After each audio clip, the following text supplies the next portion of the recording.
Hello friends, welcome back to my YouTube channel.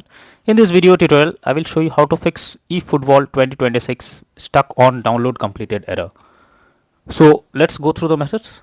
So the very first method, what you need to do is to force stop the game. For that, click on hold the game icon over here. Now click on app info, and after that click on force stop and then click on OK.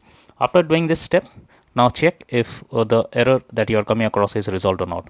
If not, next is to clear the cache of the game. So for that, click on storage and storage option over here. Now click on clear cache, and after that launch the game and check if the game is launching or not. If not, you can also click on clear data, but make sure after the cleanup all the file settings, accounts, databases and other information contained in this app will be deleted and cannot be retrieved. So if you agree to it, then click on delete, and after that check if the game is launching or not.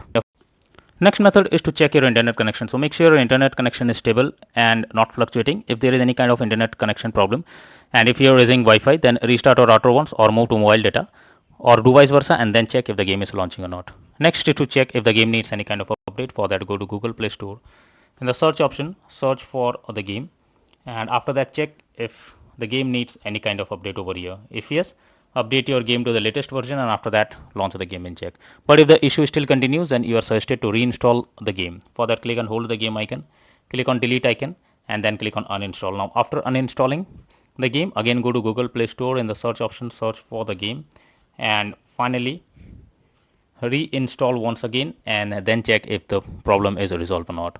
So that's all for now in this video. Thank you.